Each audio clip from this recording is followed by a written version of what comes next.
मैं आरजे पसाना जी से मिली और उनसे मैंने सीखना शुरू किया प्रॉपरली इंडियन क्लासिकल। वो ग्वालियर घराने से थे, तो मेरी तालीम भी ग्वालियर घराने की ही हुई है। अब तो बहुत सारे घरानों की छोटी छोटी चीज़ें कहीं ना कहीं से सीखती रहती हूँ, लेकिन जो बेसिक तालीम है वो ग्वालियर घराने की है। कहानियों से तो भरा हुआ जीवन हो ही जाता है। आप साल दर साल आप जब अपनी ज़िंदगी के हर साल के पड़ाव को पार करते हैं तो एक्सपीरियंसेस जो होते हैं या फिर जो कहानियाँ होती हैं वो आगे चल के किस्से बन जाते हैं और एक्सपीरियंसेस बन जाते हैं। तो शुरू करूं कि मेरी म्यूज़िक की शिक्षा कहाँ से शुरू हुई। ये कह सकती हूँ कि घर से ही शुरुआत हुई, क्योंकि मेरे घर पे म्यूज़िक का बहुत अच्छा माहौल था। ख़ास तौर पे इंडियन क्लासिकल, गज़ल्स, ठुमरीज़, इनका बहुत ज़्यादा माहौल था, क्योंकि मेरे जो पिताजी हैं वो भी गाने के बहुत शौकीन थे भी और हैं भी। और मेरे जो चाचा जी हैं, काका, वो तबला प्लेयर हैं। खैरागढ़ म्यूज़िक यूनिवर्सिटी में पढ़े भी हैं, वहीं सीखे और वहीं पर बहुत सालों तक पोस्टेड भी रहे। तो जब मैं शायद अमूमन 3 साल की थी तब वो खैरागढ़ में पढ़ते थे, म्यूज़िक विश्वविद्यालय है वहाँ पर। वहाँ से कई बार आया करते थे और उनके साथ में उनके सारे दोस्त, कोई सितार प्लेयर हैं, कोई वायलिन प्लेयर हैं, कोई तबला प्लेयर हैं, कोई कथक करते हैं, कोई कुछ। तो क्लासिकल का माहौल घर में बहुत रहता था, रात रात भर रियाज़ होता था। तब मैं बहुत छोटी थी, लेकिन ये सब चीज़ें देखना, इन सब चीज़ों से इन्फ्लुएंस होती थी बहुत ज़्यादा। शायद वो सब चीज़ों ने मुझे म्यूज़िक की तरफ आगे बढ़ने के लिए बहुत प्रेरित किया। शायद जो अब ऐसा मुझे समझ आता है कि अब मैं उन बातों को डिफ़ाइन कर सकती हूँ कि वहाँ से शुरू हुआ, तब पहले समझ नहीं आता था। पर शुरुआत बचपन से हो गई थी और उसके बाद में स्कूल कॉलेजेस का तो आपको बताया ही।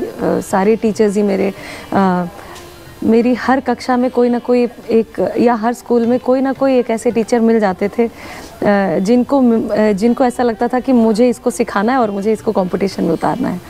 तो हर स्कूल में मेरे कुछ ऐसे टीचर मिल जाते थे जिन्होंने मुझे सिखाया। जैसे अनूप सोनी एक सर थे, उनको मैं आज भी याद करती हूँ। जब मैं वो गाने कभी गाती हूँ तो मुझे याद आती है उनकी कि उन्होंने मुझे ये सिखाया था। ऐसे ही फिर मेरे कॉलेज में, जब मैं स्कूल में पहुँची एसके में, तो मेरी मुलाकात मेरी एक बहुत अच्छी दोस्त हैं, बहुत अच्छा गाती भी हैं, मुकुल सोनी, उनसे हुई। वो पसाना जी के यहाँ सीखने जाती थी, सर रॉबर्ट जेम्स पसाना। अब वो नहीं रहे हमारे बीच भौतिक रूप से, लेकिन हमेशा रहेंगे। तो मुझे बहुत दिनों से ऐसी इच्छा थी कि मैं किसी से सीखूं प्रॉपरली म्यूज़िक, क्योंकि घर पे जो भी सीख पाई चाचा जी से, पिताजी से, या जितने लोग भी मिलते थे उनसे जितना भी सीख पाई उतना काफ़ी नहीं था। तो ये लगा कि प्रॉपरली सीखना है। तब मैं आरजे पसाना जी से मिली और उनसे मैंने सीखना शुरू किया प्रॉपरली इंडियन क्लासिकल।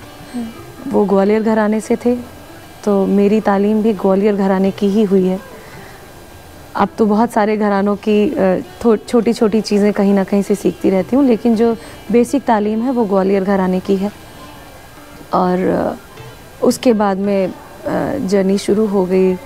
उसके बाद जो मेन जर्नी है मेरी म्यूज़िक की टूवर्ड्स कहना चाहिए बॉलीवुड, लेकिन मैं बॉलीवुड इसलिए नाम कम लेती हूँ क्योंकि मैं अपने म्यूज़िक को ओनली टिल बॉलीवुड नहीं लिमिट करना चाहती हूँ। मैं अपना म्यूज़िक ग्लोबली करना चाहती हूँ, पूरी दुनिया में करना चाहती हूँ, सिर्फ इंडिया में नहीं करना चाहती हूँ, क्योंकि बॉलीवुड सिर्फ इंडिया में है। तो एक कंपटीशन होता है, नेशनल कंपटीशन होता है। तो 52nd नेशनल कंपटीशन हुआ था इंदौर में, लता मंगेशकर अलंकरण अवार्ड। वहाँ पर हर साल ही कोई ना कोई जाते थे और जो अच्छा म्यूज़िक करते थे, तो म्यूज़िक फ्रेटर्निटी में एक ये बात चलने लग जाती थी कि तुम्हें जाना चाहिए। तो हमने सोचा ठीक है, जाना तो चाहिए, लेकिन जाने के लिए पहले घर पे बात करनी पड़ेगी और कुछ डांट भी सहनी पड़ेगी क्योंकि हमारे यहाँ पर इतनी थोड़ी रिस्ट्रिक्शंस भी थी। राजपूत फैमिली से हूँ, हर जगह जाना आना भी अलाउड नहीं था पहले भी, और बहुत अनुशासित जीवन था हमारा। तो वहाँ से जब हमने घर पे बात की और सब तय हो गया कि ठीक है जाते हैं, तो पिताजी लेकर गए थे और मेरे चाचा जी भी थे, विजय बहादुर सिंह जी, वहाँ पर लेकर गए और वहाँ पर प्रतियोगिता हो गई। वहाँ पर बहुत अच्छा पुरस्कार मिला, सम्मान मिला, और उसके अगले दिन ही वहाँ पर सारेगामापा के ऑडिशंस हो रहे थे। तो जितने भी म्यूजिशियंस वहाँ पर गए थे या जितने भी कैंडिडेट्स थे म्यूज़िक के या कंटेस्टेंट्स थे, सब जा रहे थे अगले दिन। तो सब ने बोला सब जा रहे हैं, तुम भी चलो, तुम भी दे दो ऑडिशन। तो मुझे लगा कि कहाँ इतनी लोग तैयारियाँ करके आते हैं, कहाँ एक बार जाने पर हो जाएगा, पर ठीक है चलो जाकर देख लेते हैं। जाकर ऑडिशन दे दिया और वापस लौट आए रीवा। वापस लौटने के बाद में 1 महीने के बाद में फ़ोन आया कि आपको मुंबई आना है। तब ये था कि ठीक है मुंबई चले जाते हैं, कौन सा हो जाना है, ठीक है लेकिन जाते हैं, देखते हैं क्या हो रहा है। वहाँ पर जाने के बाद में फिर सिलेक्शन हो गया। फिर सिलेक्शन होने के बाद में ये हो गया कि चलो एक काम करते हैं, अब बस एक बार टीवी में दिखना है, एक बार टीवी में दिख जाए उसके बाद वापस आ जाएंगे। पर गॉड हैड बीन काइंड, बहुत अच्छी जर्नी रही।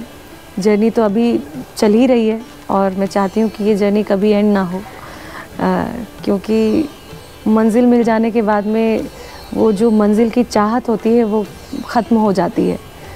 तो सफ़र बहुत अच्छा है, म्यूज़िक का सफ़र ऐसे ही चलता रहे टिल आई डाई। तो खूबसूरत सफ़र है मेरा।